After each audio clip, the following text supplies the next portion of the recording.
میهرەبان سڵاو لە ئێوە بینەرانی خۆشەویست خۆشحاڵین کە لە دەرفەتێکی جیاواز با خزمەت ئێوەی خۆشەویست گەشتینەوە. خۆشەویستانم، ئێستا ئێمە لە ناو هەڵمەتی هەڵبژاردننی پەرلەمانی کوردستانان بۆ خولی پێنجەم. خۆتان نەزانن کە تا ئەم لەحزەیە هەریەکە لە هێزە سیاسیەکان لە حیزبەکان با جۆرە لە جۆرەکان مامەڵە لەگەڵ دۆخەکەیەکە و بە جۆرە لە جۆرەکان بانگەشەی خۆیەکە. ئەم جاریان جیاواز لە جارەکانی تر هەریەکە لە هێزەکان بەرنمەیەکی تایبەتی خۆی هەیە کە ئەم بەرنمەیە بڕیار وایە ئەگەر بتوانن زۆرینە بێنن یاخود بە جۆرە لە جۆرەکان بتوانن کاندیدەکانیان دەربچێت بۆ پەرلەمانی کوردستان بار حەجمێک بێ. بەڵام تا حەجمەکە بە خۆتان نەزان گەورەتر بێ، ڕەنگە توانای ئیشکردن زۆرتر بێ. قسەکە لەسەرەوەیە ئێستا لۆدێکی زۆری چاوەڕوانی هەیە لە پەرلەمانی کوردستان و ئەم هێزە سیاسیانە لە ڕێگای بەرنامەی تایبەتەوە دانەوێ لە پەرلەمانی کوردستان کار بۆ جەماوەرەکەی خۆیان یاخود باڵێن بە شێوەیەکی گشتی کار بۆ هاوڵاتیانی هەرێمی کوردستان بکەن. قسەکە لەسەرەوەیە کە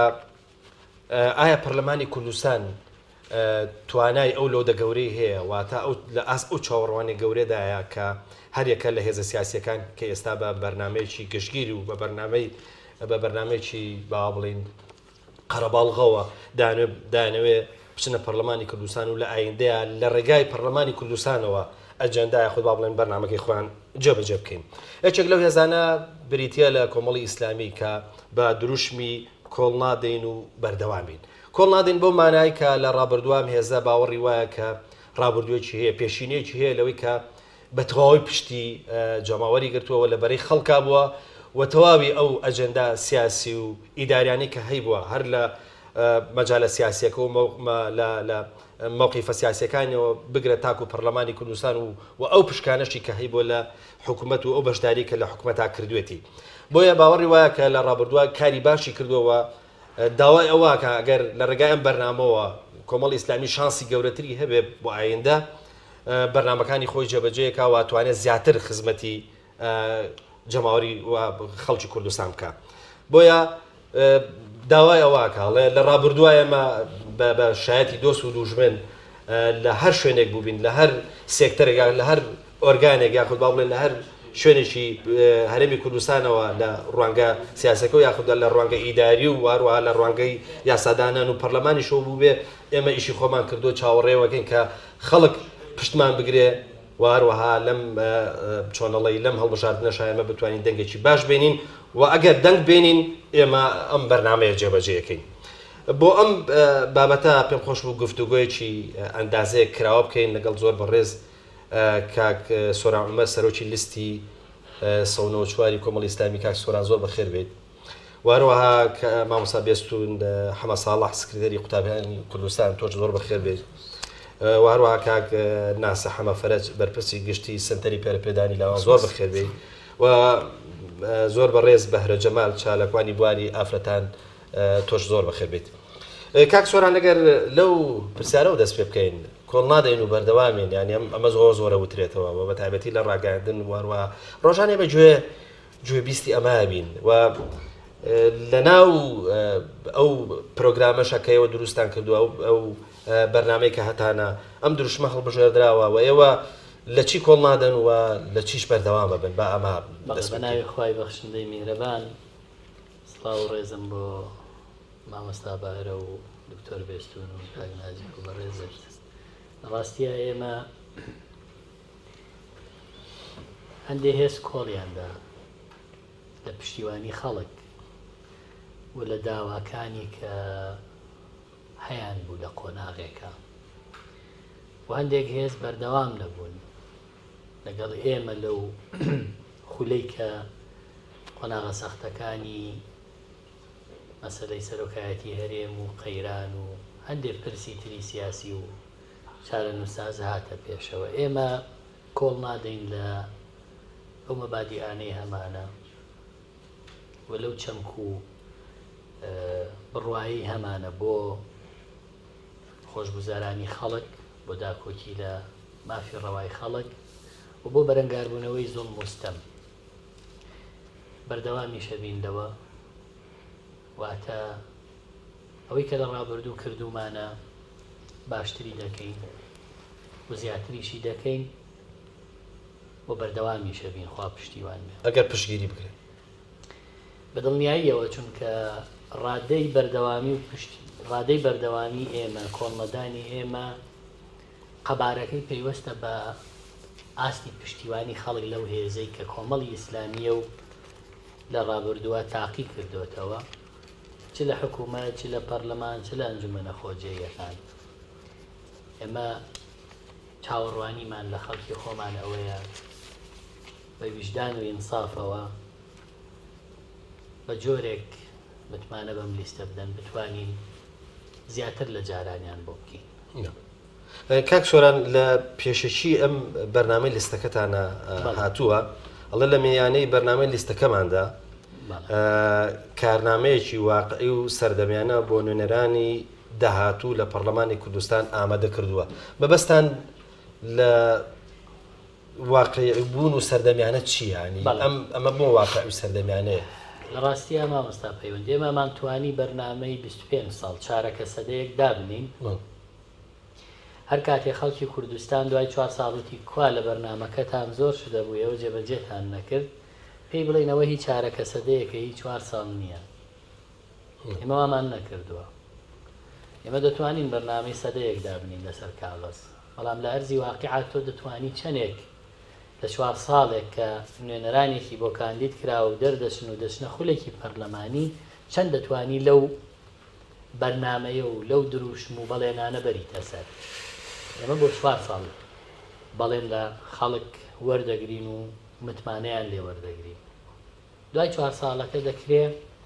کارنامەی ترمان هەبێ و بەرنامەی ترمان هەبێ ئەوەی کەوتومانە هەنووکەی واقعی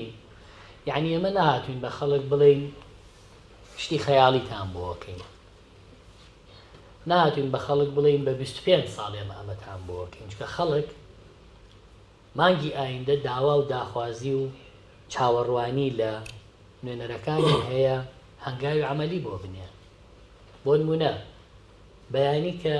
متمانەت تێنا خەڵک کۆمەڵە پرسی هەنووکەی لە ناو قەیرانەکانە بەرۆکی گرتووە پێت هەڵێ من پارەیەکی زۆری حکوومەت قەرزدارم لە باج و پێبژاردن و غەرامات و لە پارەی ئاو و کارەبا و پێشینەکان حکوومەت زیاتر قەرزاری منە چۆن تۆ دێ ئەمن بۆ حەلەکەیت حکوومەت هەر داوای پارەی خۆی و مافی خۆی لە منەکە مافی منیش نادا تۆش نوێنەری منی ئەبێ من پێی بڵێم من پرۆژەیەکم هەیە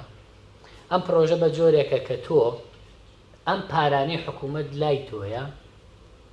لەو پاشەکەوتەی کە کارێکی نایاساییە و چەند ساڵێکە لەسەر خەڵک لە موچەکەی پیاداکرێ لەوە داشکاندنی بۆ بکرێت بۆی تۆ نەچی پارەی سیولەی نەقدی بدەی کە نیتەوە حکوومەت لە موچەکەت بڕیوەتی و ناداتێ خەڵک ئەمەیە بێت باشە مامۆستا سۆران ببوورە قسەیەک یاخود و ڕخنەیەک لە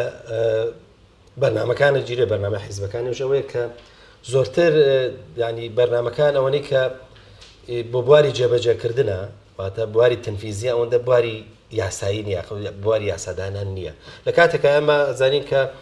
تۆ پرۆگرام یاخود باڵێن بەرنامە ئامادەکەی بۆ ئەوەی کە بە ئاوا بڵێن بۆ پەرلەمانی کوردستان کە شوێنە جێگەیەکە بۆ یاسادانن و چاودێری حکوومەت چۆن هاوڵاتی لەوە دڵنیا بێتەوە کە ئەم بەرنامە کە بریتە لەوەی کە تۆ لە ڕەهەندی خزمەت گوزاریەوە تا ڕەهەندی مەسەلەن یاسادانانی تایە چۆن هاوڵاتی لەوە دڵنیا بێتەوە کە ئەمە جێبەجێیەکرێت خۆی هەردوو بوارەکە خەڵک مافی خۆیەتی داوا لە پەرلەمان بکە چکە حکوومەت متمانە لە پەرلەمان وەردەگرێن خولی پێنجەمی پەرلەمانی کوردستان متمانەدا بە کابینەی نۆیەمی حکوومەتی هەرێمی کوردستان ئەو ڕۆژەی کە حکوومەت دێت کارنامەی خۆی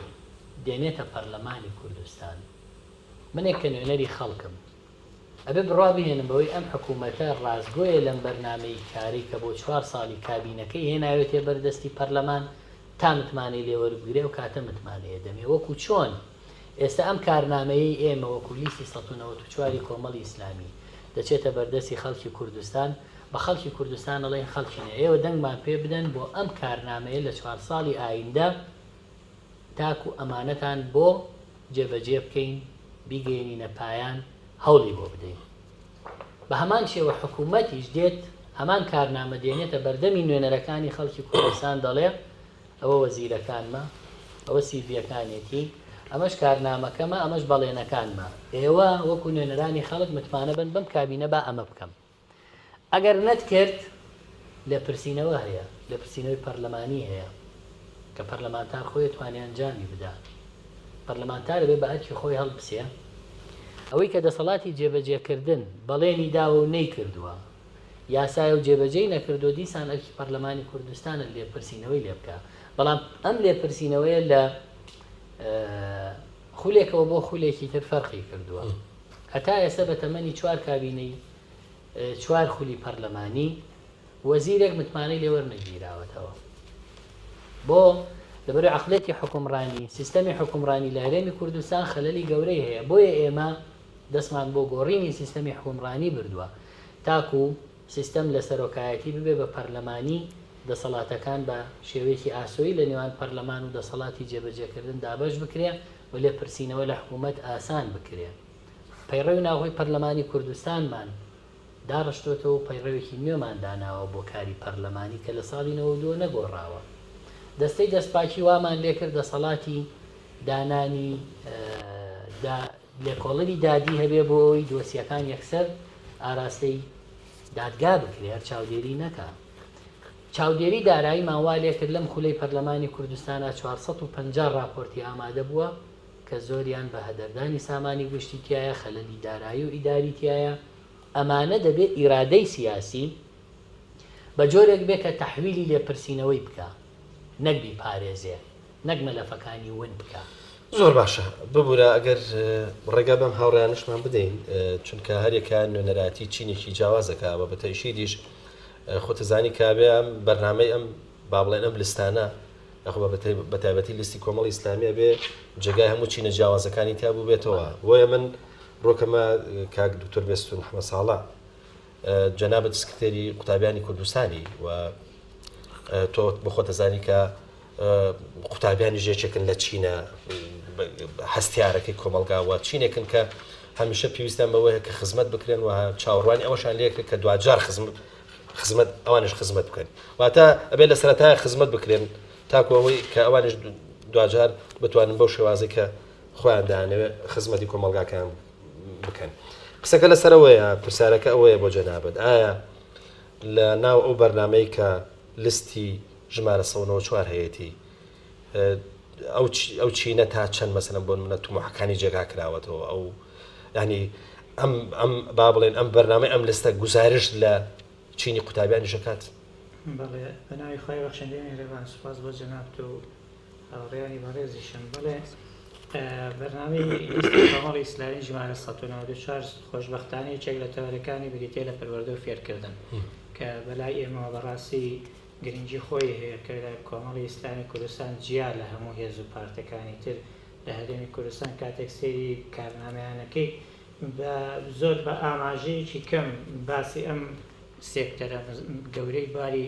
ژیانیان کردە. بەڕاستی قوتابی خێرکار لە هەرێمی کوردستان بە تایبەت بە پرۆسەی پەروەردە و فێرکردن بە گشتی کەوتووەتە بەر ئەو زوڵمەی کە دەسەڵاتی کورتی لە هەموو قوتابەکانی وڵاتی کردووە. ئەو زوڵمەی کە لە قوتابی خوێندکار کە لێ کراوە بە تایبەت دەگەر باسی زانکۆکان کەم دوای ژامادەیەکان، یعنی دەسەڵات لە بریەوەی کە جاران ئێمە لە زانکۆ پەیماگا قوتابی یعنی دەنگ مافی خۆپیشاندان و ناڕەزایی هەبوو لەوەی کە موچەک دەرماڵەکەی زیادکەن، لەوەی کە بەشە ناوخۆیەکەی چاکترکەن، لەوەی کە قسەی لەسەرەوە کرد کە سیستەم بگۆڕێ، قسەی لەسەرەوە کرد کە منهەجی خوێندن بگۆڕێ. بەڵام ئەم دەسەڵاتە هات هەر هەمووی هێنایەوە وەکو ماسلۆ ڕێهێنایەوە سەر هەڕەمی سەرەتا، هێنایە هەڕەمی سەرەتا بە جۆرێک لە جۆرەکان لە بریەوەی کە داواکە موچەی زیادکە دەرماڵی زیادکەن، هات تەکلیفەکە کە پارەی لێ نەسێنن لە بن لە بەشە ناوخۆیەکەی، نەگەر داوا ناکالی وەرنەگرن پارەی لێ نەسێنن، کە ئێستا زوڵمێکی گەورە کراوە لە قوتابی خوێندکار. بۆیە کۆمەڵی ئیسلامی جێی دەستخۆشیە کە هاتووە بە جدی بی لەمە کردوێتەوە پێویستە چاکسازی ڕیشەی لە بواری پەروەردە و فێرکردن بکرێت لە کوردستان پێویستە سیستەمی پەروەردە وەک چۆن سیستەمی دەسەڵات کە کاپسەران باسی کرد لە سیستەمی حکومڕانی لە ڕێگەوە ئەبێ گۆڕانکاری بکرێت بەڕاستی سیستەمی پەروەردەی ژەبێ لە ڕێگەوە گۆڕانکاری بکرێت چونکە ئێمە پێمان وایە وەک ڕێکخراوێکی قوتابی خوێندکار هەرێمی کوردستان هەموو بواری پەروەردە و فێرکردن چۆتە ناو جانتای وەزیرەکانی پەروەردە و خوێندنی باڵاوە کاتێکم وەزیرە لە وەزارەتەکەی ڕۆیشتووە هەموو بەرنامە و پلانی پەروەردە و خوێندنی باڵا لەگەڵ جانتاکەی خۆی بردووە هیچی جێ نێشتە بۆ ئەو وەزیرەی کە هاتووەتە جێگەی ئێمە 2 کۆنگرەی پەروەردەی لە کوردستان کراوە 4-5 کۆنفرانسی پەروەردەیی کراوە هیچ یەکێک لە وەزیرێکی دوای ئەو ئامادە نەبووە بڕگەیەک لە کۆنگرەکەی پێش خۆی جێبەجێ بکە و هیچ لێکۆڵینەوەیەکیش بەداخەوە کە ئەوەی کاکسۆران باسی کرد لێکۆڵینەوەیەک لێپرسینەوەیەک یعنی شتێک لەم بوارە نەکراوە بۆیە بەڕاستی قوتابی خوێندکار وەک کاراکتەری سەرەکی و بەهێزی بواری پەروەردە و فێرکردن لە کوردستان پێویستە خزمەت بکرێت پێویستە یعنی کورسی خوێندنی بۆ داگەنی بکرێت پێویستە لە خوێندنی سەردەمیانە لە هاوتا بکرێت فێریەوە بکرێت تەنیا یعنیەوە نەبێ وەک تووتی شتێک وەربگرێت و تەواو بێ فێریەوە بکرێت ئەوەی وەریەگرێ خزمەت بکەوە زۆر باشە دوجار هەندێک شتیش ڕوبەڕووی کاک سۆرانەکەینەوە کە سەرۆکی لیستی کۆمەڵی ئیسلامیەوە لە ئایندەیە ئینشاڵڵا گەر ئەم لستە توانی بە بەهێزی بچێتە پەرلەمانی کوردستان بابزانین ینی دەتوانێت چی بکە بۆ ئەو چینە جیاوازانە بەڵام بچینە لای مامۆستا بەهرە ینی هەمیشە شتێک هەیە بە ناوی ئەوەی کە ئافرەتان ژنان نازانم خوان بە مەغدوورەزان و پیان وایە کە لە پرۆسەی بە ئاڵێن سیاسی هەرێمی کوردستانە هەمیشە غەدران لێکرێەوە هەمیشە ئەوانەیەکن لەوانەیە کە وەکو زۆر جارە گوترێ وەکو هاوڵاتی پلەیەک سیر ناکرێت قسەکە لەسەرەوەیە جەنابەت ئەگەر بەرنمەکەی لیستی کۆمەڵی ئیسلامی خوێن بێتەوە تەنانەت ئەگەر ڕەخنەشت هەیەی لەو ڕوانگەەوە من پێم خۆشە با بزانین ئەم بەرنمەیە تا چەند گرنگە بۆ ئێوە و تا چەند چاوەڕوانەکانی ئێوەی تێدایە واگەر شتێکی شەیەوە بە تەشید لە شێوەی پرسیارکردن یاخۆی با بڵێن لەوەی کە بتەوێت ڕوبەڕووی کاک سۆرانی کەیتەوە من پێم خۆشە جەنابێشت فەرموو وڵا بەنسبەت کارناوە و بەرنامەی کۆمەڵی ئیسلامی کوردستان بۆ هەڵبژاردننی پێنجەی پەرلەمان بێگومان کارنامە بەرنمەکەی خوێندوێتەوە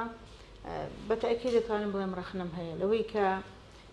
ئافرەتان تەنها لە بەشی کۆمەڵایەتیەکەی بواری خێزانی لە بواری خێزانیدا یەک بە خاڵێ دوو خاڵ باس کراوە بۆی کە چۆن بڵین باسی مافەکانی ئافرەتەوەی کە لە ئەتا دیاری کراوە کۆمەڵی شتر بەڵام بە هیچ شێوەیەک لە کارنامەی کۆمەڵی ئیسلامیدا بۆ ئەو بەرنامی ئامادەکراوە لە بوارە سیاسیەکەیدا کە لە کاتێکە ئێمە ڕێکخراوی چوکمانە ڕێکخراوی خوشکان چەند بەشێکی هەیە لەوە کە چۆن بڵین بواری کۆمەڵایەتی هەیە بواری سیاسیشی هەیە یعنی واتە ڕێکخراوی خوشکان لەو کۆمەڵی ئیسلامیدا بەرنامە و پرۆگرامی هەیە بۆی کە ئافرەتان ئامادە بکە بۆ ئەو کۆناکە سەرەتا بۆ ناو ئاستەکانی کۆمەڵی ئیسلامی دوجاریش بۆ حکوومەت وەرە بۆ پەرلەمان بەڵام لەم بەرنامەیەدا بە هیچ شێوەیەک لە ڕۆ سیاسیەکەیەوە بە هیچ شێوەیەک هیچ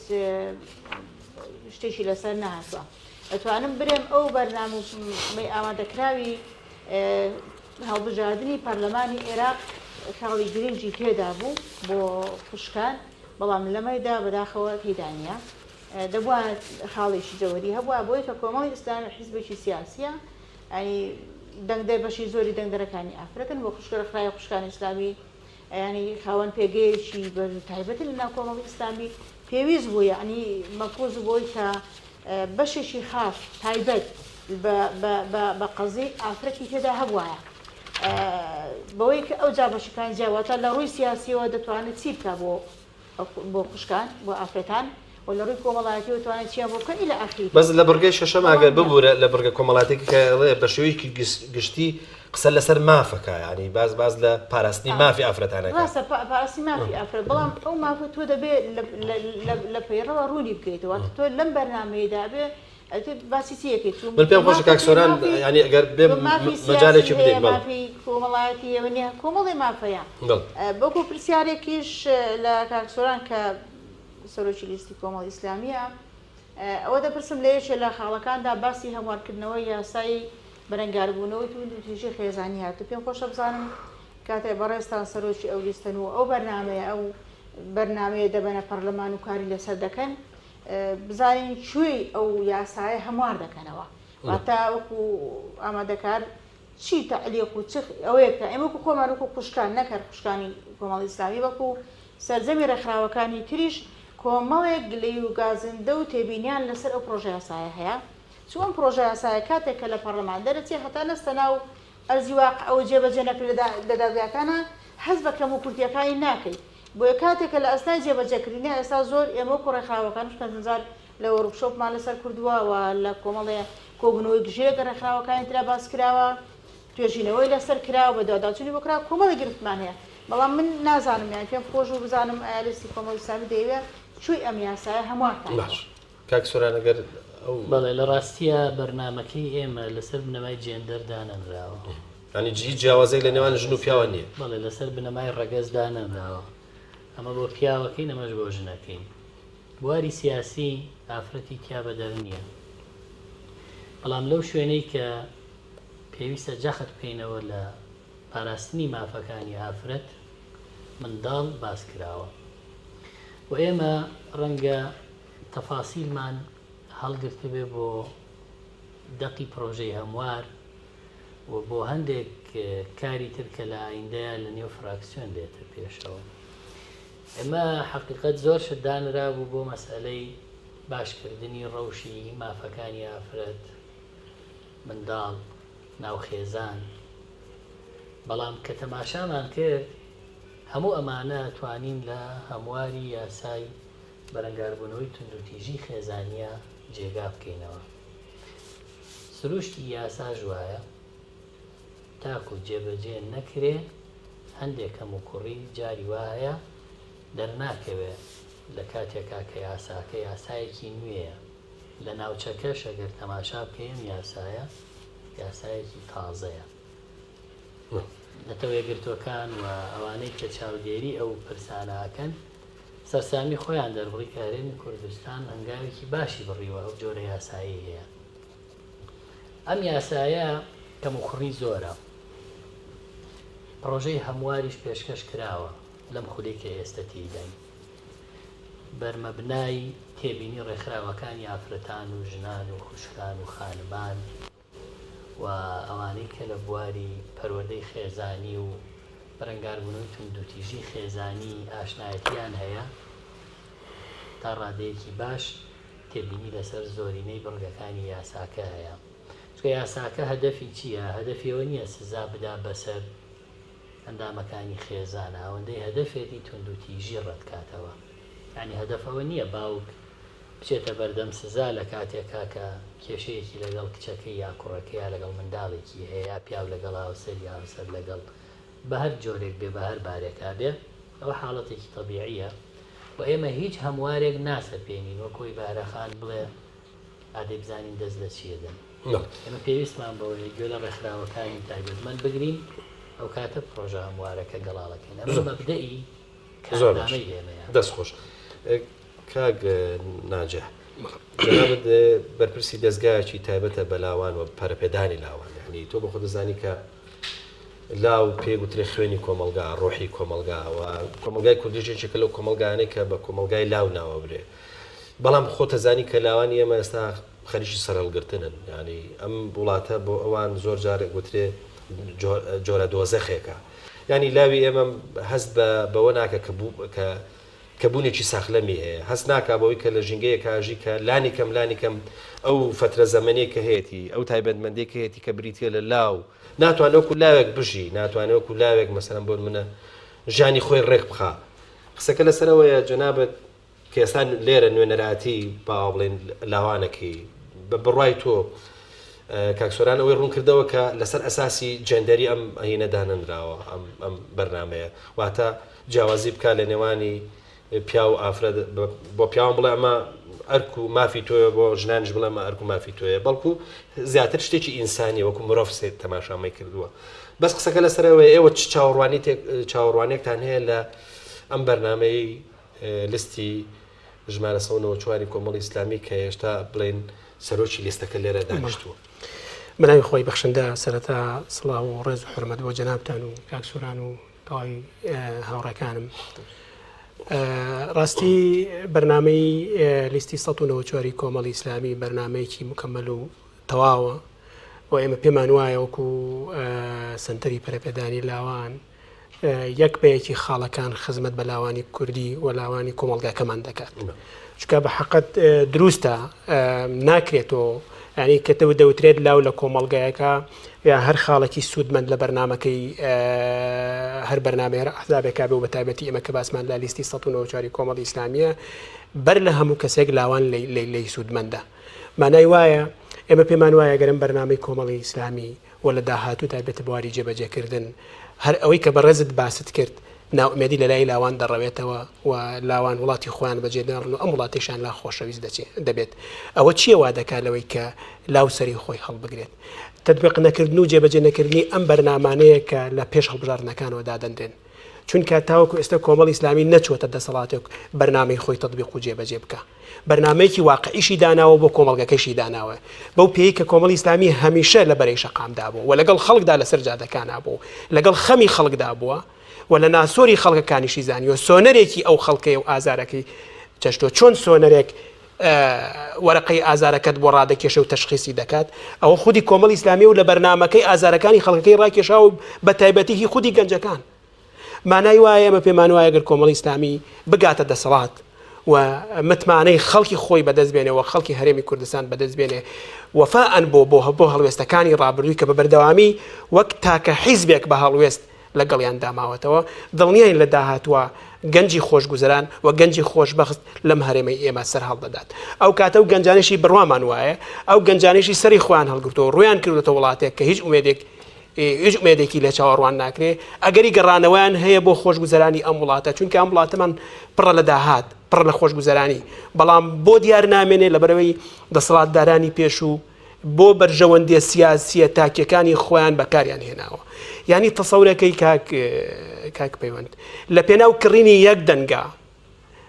دەتوان ئامادەن بە هەزارەها دۆلار خەرج بکەن بەدەر لەوەی کە دوجار بە ئەو دەنگێشە گرد بەدەستیان نهێنێ بە جۆرێک لە جۆرەکان بە تەزویریش بەدەستی دەهێن. بەڵام ئەفم کە بەڵێ پرسیارەکە بکەم بۆی درێژە بە ئەوش ئەوەیە کە ئێوە وەکو سنتەرەکەی خۆتان وەکو ئەوەی کە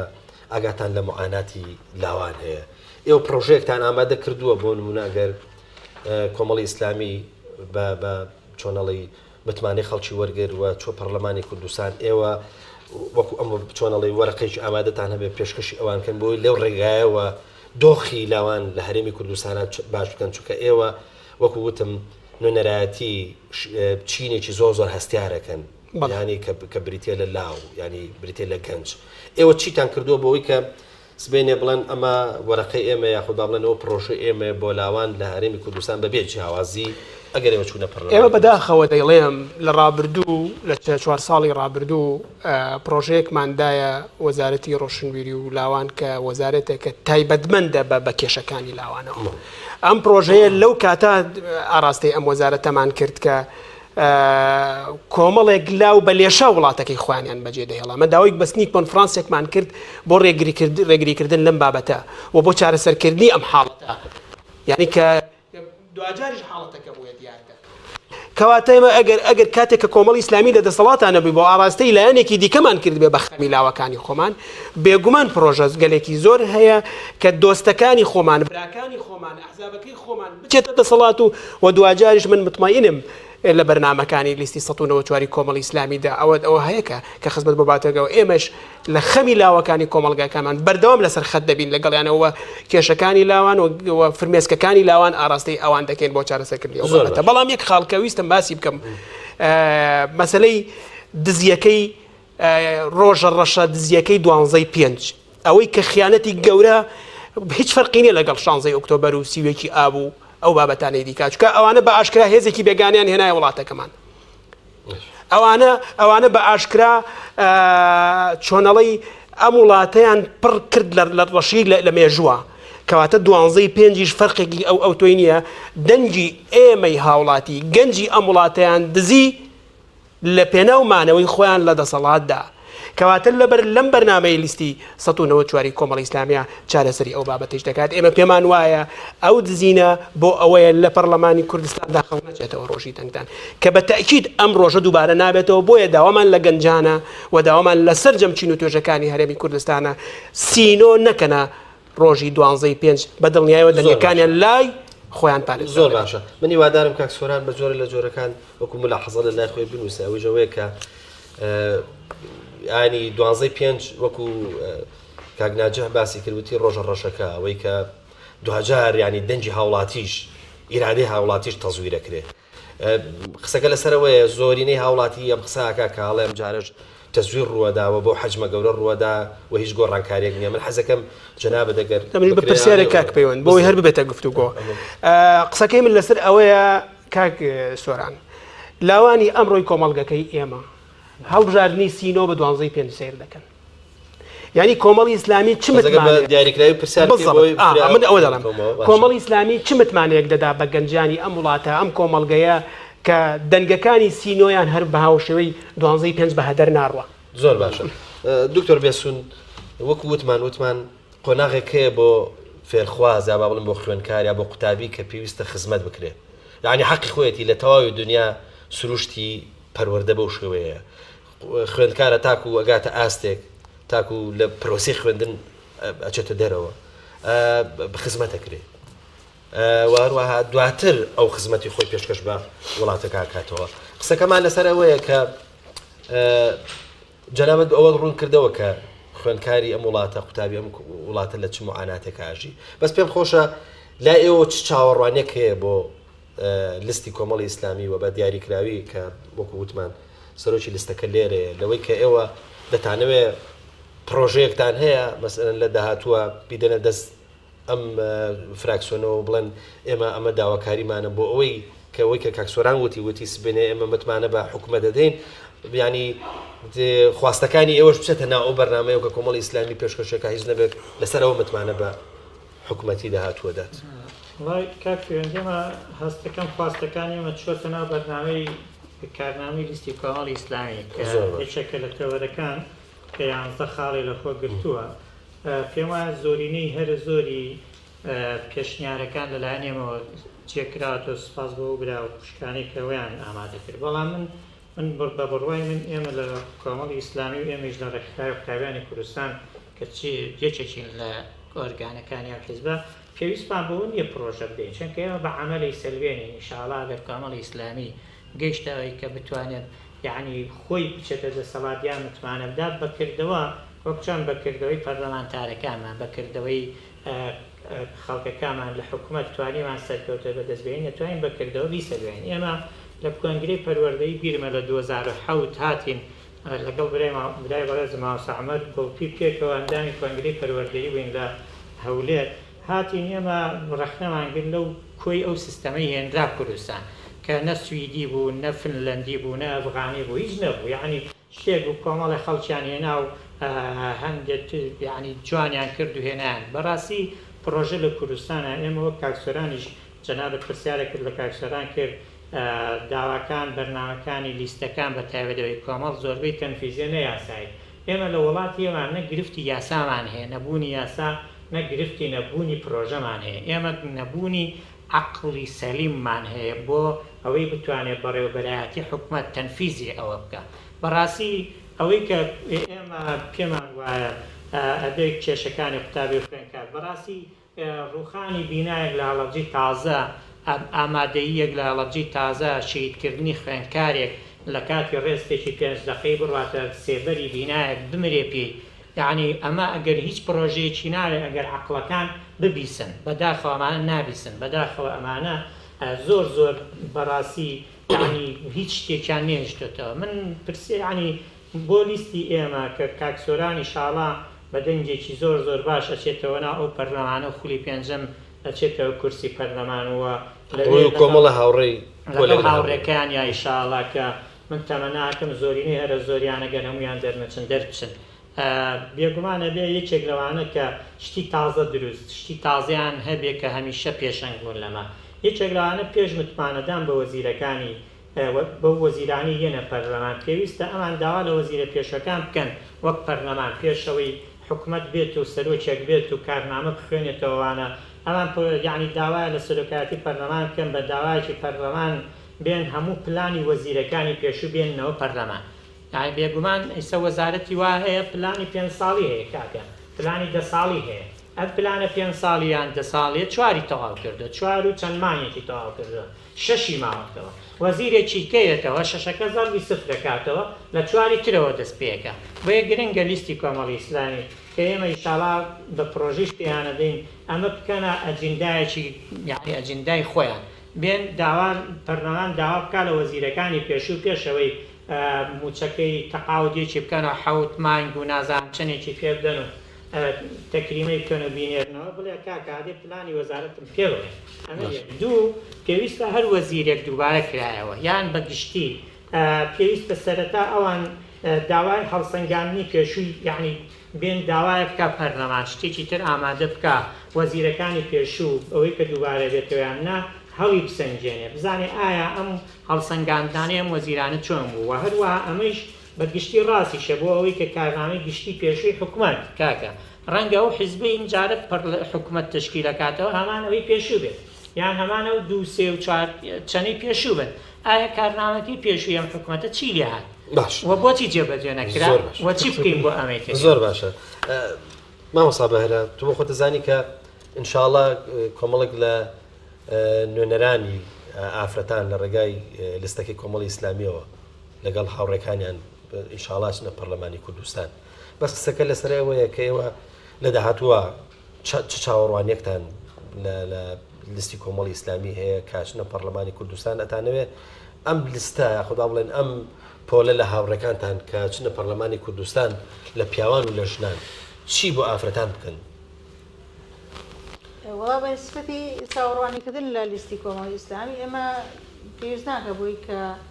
چۆن بڵین چاوەڕوانی یعنی شتێکە تۆ لە ئەگەر و نەگەردا بڵێ ئێمە دڵنیان لەوەی کە لە ڕابردوودا لیستی کۆمەڵی ئیسلامی لەژەر هەموو لە چۆن بڵین لە ئاسی تمۆحی ئێمەدا هەبووە تا لە خوشکان و لە برایان سوپاس بۆ خۆی گەورە سەرمان پێیان بەزێ ئێساش بۆیە هەروە بتوانین بەسەر بەرزی بڕۆینە ناو خەڵکو و بێ شەرمی و لە دەرگای ماڵاندەی و دەرمان پێ بدەن لەبەرەوەی کە سەرمان بە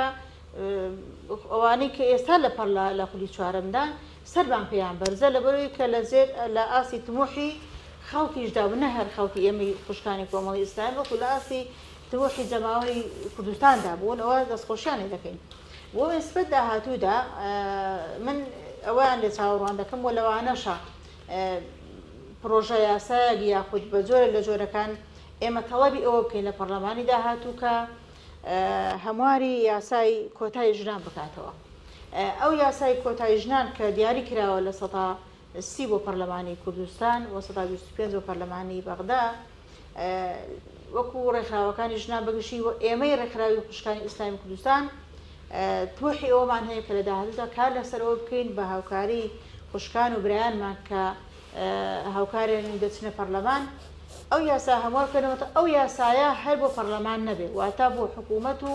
بۆ حیزبەکانیش ئەمە هەمان شێوە جێبەجێ بکرێت یانیەوە لەو 130تان پێکەمە پێتان وایە بێ زیاد بکرێ خۆی دەزانێت چۆنە من ئەگەر بێت و بڵێن خەڵک ئاستی هۆشیاری خەڵک لە ئاستی باشدا بێ قەناعەت دەکەم هەر پێویستی بە کۆتانیە بۆ چووکم مەسەلەی بۆ پەرلەمان دەڵێن بۆ چووکم ئێمە لە یاسای کۆتا بۆ ئەوە بۆ کە ئیرادە و توانای ژن بە دیار بخرێ واتە ژن بێ لە ساحی سیاسیدا ڕۆڵی خۆی ببینێ ئەو ڕۆڵی بە دیار پێ کاتە بە دیارکەوت خەڵک قەناعەتی بۆی بێکە جیاوازی خوشکێک نییە لە پەرلەمانە لەگەڵ برێچە لە برایەکان کە لە پەرلەمانە کاری کردوکە سورا خۆی لە پەرلەمان بووە باخۆ شایدی و بداکە ئێمە دوو خوشکمان لە ئەندامی پەرلەمان بوون بزانێ ئایا ئەگەر لە زۆرێک لە برایانی ئەندا پەرلەمان کاریان زیاتر نەکردو ئایا کەمتریان کردووە یعنی لەوە دڵیان لەوانی خۆش ئەو باش بزانێ بۆیە پێویستی نەدەکرد بەڵام ئێمە مەجبوری تۆ کاتێکە یاسایەکە تێبێ واقعی ئەوەی کە کۆمەلگا دەگوزارێ مەجبوری تەعامل لەگەڵا دەکەی سەرێکی ئێستاش ئەگەر کۆتایە بێ بەداخەوە یعنی زۆر کەم ئافرەت هەیە بەدەنجی خۆی بتوانێت بچێتە پەرلەمان و ناچاری کۆتایەکە ببێنێ بەڵام بە زیادکردنی ئەو ڕێژەیە وەزای دەریش ئەم یاسایە تطبیق بکرێت بۆ حکوومەتیش. ئێستا من لە کاک سۆران نەپرسم کە لە قولی ڕابردوو وەکو پەرلەمان متمانەیان بە کابینە حکوومەتدا باشە چەند وەزیری ئافرەتی تێدایە، چەند وەزیری ئافرەتمان هەیە ئێستا؟ ئەوە نییە یەک ئافرەتمان هەیە. یعنی ئەمە بەخۆی زوڵمێکە لە ئافرەتەکرێت بەڕاستی. بۆ ئەگەر بێت و ئەمە مەسەلەی هەڵبژاردن بۆ پەرلەمان ئافرەت بە دەنجی خۆی ناچێتە پەرلەمان ئەگەر کۆتانە بێ گلەی لە خەڵک بکەین لە جەماوەر بکەین، ئەمان جەماوەر نییە، چون ئەمە لای حیزبەکانەوە دیاری دەکرێت وایە خۆ دیاریکردنی وەزیر حیزبەکان دیاری دەکەن، خۆ بەدەنگدانی جەماوەری نییە وات ناخۆ جەماوەر هەڵنامژێتێ. بۆی ئەم یاساتی ویسی بە هەموارکردنەوەی سەرجەمی ڕێکخراوەکانی ژنان و ئافرەتان بە تایبەتی ئێمە ڕێکخراوی وشکانی کۆمەڵی ئیسلامی ئەداوتا دەمانێت کار بەسەرەوە بکەین کە ئەم یاسایە هەموار بکرێتەوە و جێبەجێ بکرێت بۆ حکوومەتیش. کاک سۆران ئەوە ئەبیستی کە ینی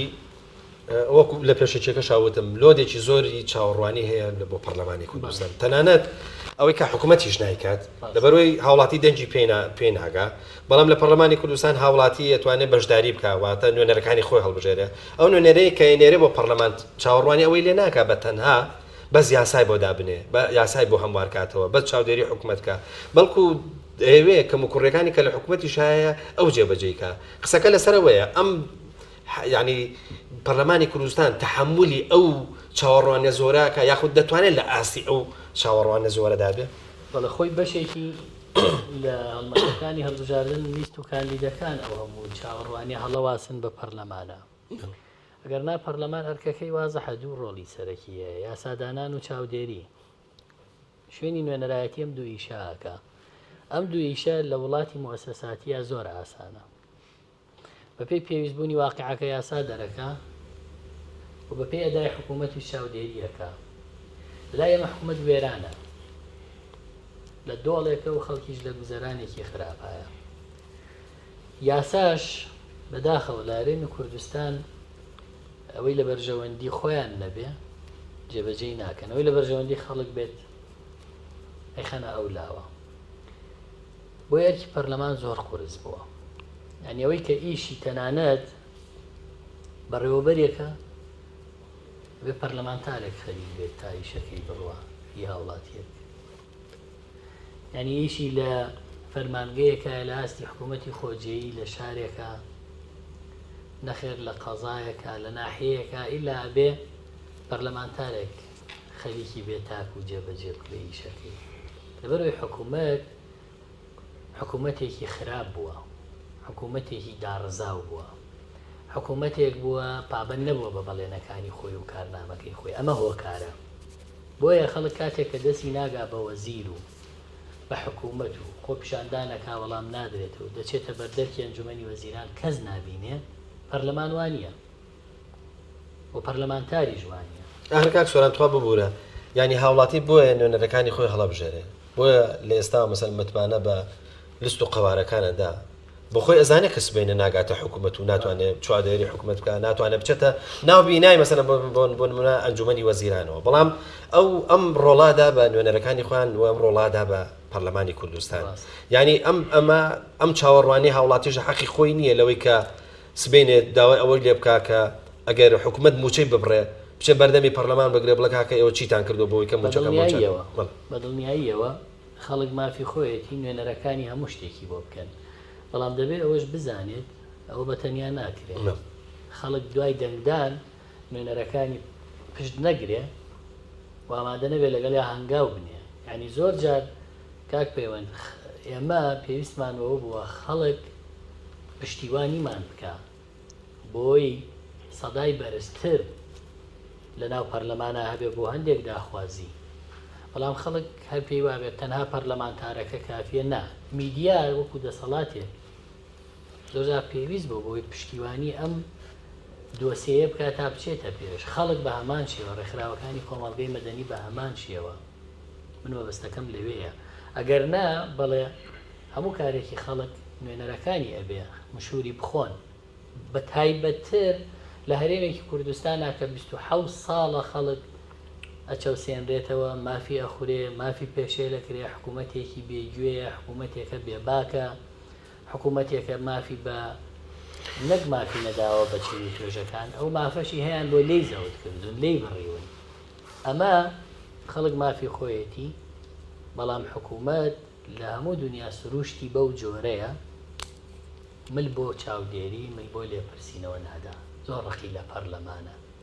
هەرو کاتە حەزی پێدی کە بچێت تایە متمانە وەربگرێت دوای حەزی بەوە نییە بچێت تایە لێپرسینەوەی لێ بکرێت بەڵام هەر هێزێک کە بەڵێنی داوە بەوەی لەگەڵ خەڵک بێت لە بەرەوەی دەنگی خەڵکی هەیە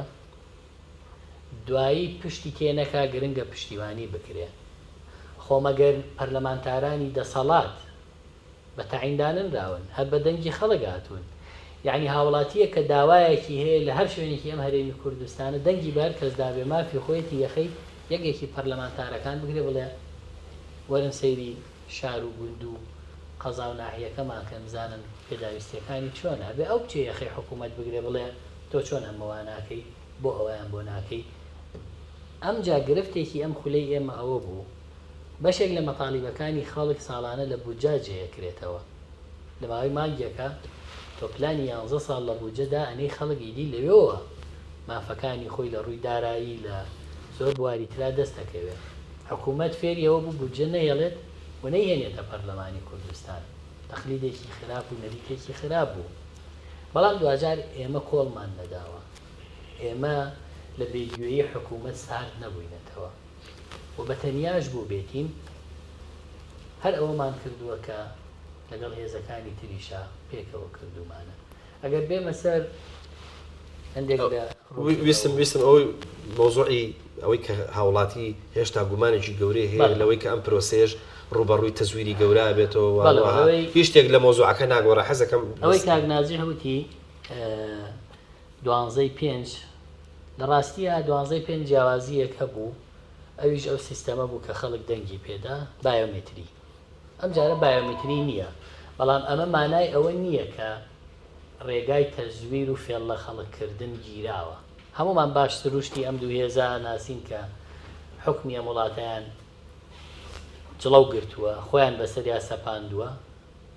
لە هەموو شتێکە پەنایان بردووە بۆ گزی و فێڵ و تەزویر لە هەموو شتێکە یعنی هیچ شتێکیان نەکردووە بەبێ فێڵ بۆی هەڵبژاردننی زۆر واری دەکامانە پەنا بۆ فێڵ بەرن بە تایبەت ئەمانە ڕۆژ بۆ ڕۆژ دەنگیان دابەزیوە ئەیانەوێ خۆیان بگرنەوە خۆیان هەستێنەوە ئەم جارە هاتون سوودیان لە چی بینیوە سوودیان لەوە بینیوە بێهیواییەک دروستکەن بە خەڵک بڵێن کاکە هەر ئێمە شتمان پێکرێەوە تا و هێزانەی کە ناڕازی بوون و دوای لە حکوومەت پیشانەوە و لەژێر بەرپرسیارەتی چوونە دەرەوە هیچیان نەکرد نابێ خەڵکم بێهیوایی بۆ دروست بێ ئەمە لە بەرژەوەندی و دەسەڵاتەیە کە ژیانی خەڵکی وانێ کردووە ئێمە بەشێک لە زەمانەت بۆی دەنگی خەڵک پارێزراو بێ خەڵک خۆیەتی تۆ نەچی دەنگەکەت بێ یعنی دەنگەکەت بە سپێتی داوە بەو یەکێتی و پارتی ئەوان دەنگەکەت بۆ پڕکەنەوە دەنگ ئەگەر بدزرێ بەم جۆرە ئەدزرێ ئەم جارە بۆ یەکە تۆ بچی بۆ دەنگدان خۆتە بی بە مافی دەنگی خۆت بیدەی بڕۆ سزای ئەوانە بدەکەوایان لێ کردوی بڕۆ پشتیوانیوانە بکە کە پشتیان گرتووی ناکرێ خەڵک لە ماڵەوە گلەی بکە و لە 4 ساڵ جارێکە ئامادە نەبێ بچێت دەنگێک بە بۆەوەی گۆڕانکاری دروستکە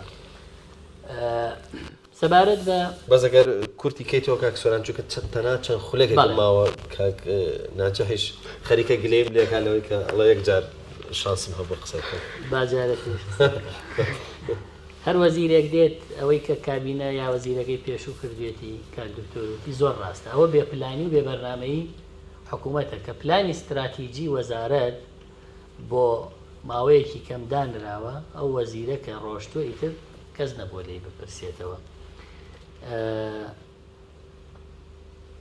هەر وەزیرێک دووبارە بوو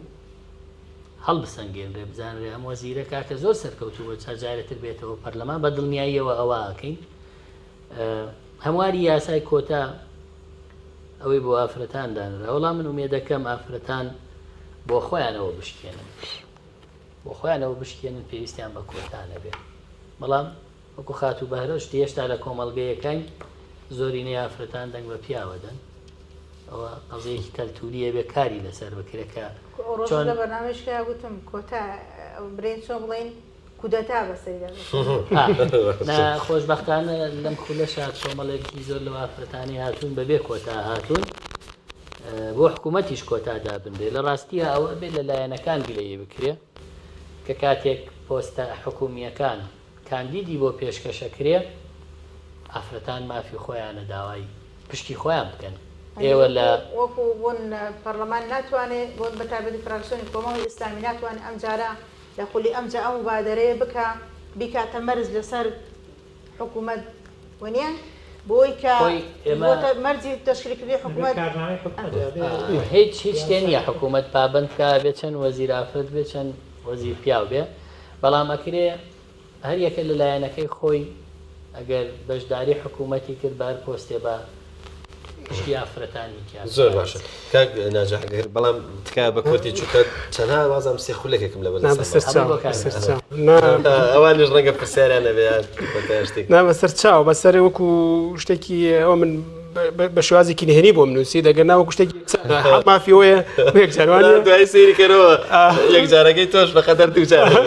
من ئەوەندە دەڵێم ئەوەی کە لە خولی داهاتوی پەرلەمانە با بڵێن ئینشاءڵڵا کە کۆمەڵی ئیسلامی بە قەبارێکی زۆر گەورەتر لە ئێستا دەچێتە پەرلەمان و بەدەستێنانی متمانی خەڵکەوەی ئەمڕۆ لە شەقام هەمیشە کۆمەڵ لەگەڵی دابووە ئەکرێ هەندێشت زۆر بە سەریحی بکرێت کە لە دانیشتەکانی سەرەتای پەرلەمانە باز لە محەسەسە ئەکرێ وەزیرەکان بە محەسەسە بەدڵنیایی لەلایەن حیزبەکانەوە دیاری ئەکرێن یعنی پەرلەمان دەبێت جەخت لەسەر ئەوە بکاتەوە دەنگ بە بدا نەک بە محەسەسە بدا ئەمە حقیقەتێکە و کە دەکرێت زۆر گرنگی لەسەر بدێ ئەوە خاڵێکی تریش ئەوەیە دەبێت کۆمەڵی ئیسلامی هەندێک کۆمەڵی ئیسلامی لەگەڵ هاوڕێکانیشا ئەگەر هەر هاوڕێکیشی پشتی تێکردووە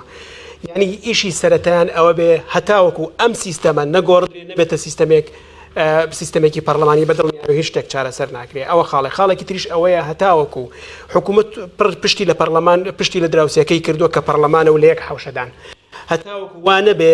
پەرلەمان نابێ ڕوو لە حکوومەتکە دەبێت ڕووی حکوومەت بەلای خۆیان وەربگێڕێتەوە پەرلەمان بە ئاوازی حکوومەت بخوێنێت ئەوەش خاڵێکی ترە کە دەکرێت زۆر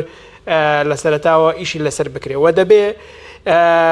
نوێنەرەکانی خەڵکان باسی کرد نوێنەرەکانی خەڵکیش پێویستی بە نوێنەرەکانیەتی وەکە هەمیشە کە لە ڕابردوو ڕاستە کۆمەڵ لەگەڵیدا بۆ دەبێت ئەوەشی هەبێت کە زۆر گرنگە گەنج پێویستی بە پێشینەکانە و بە مشکۆتایی پێدێت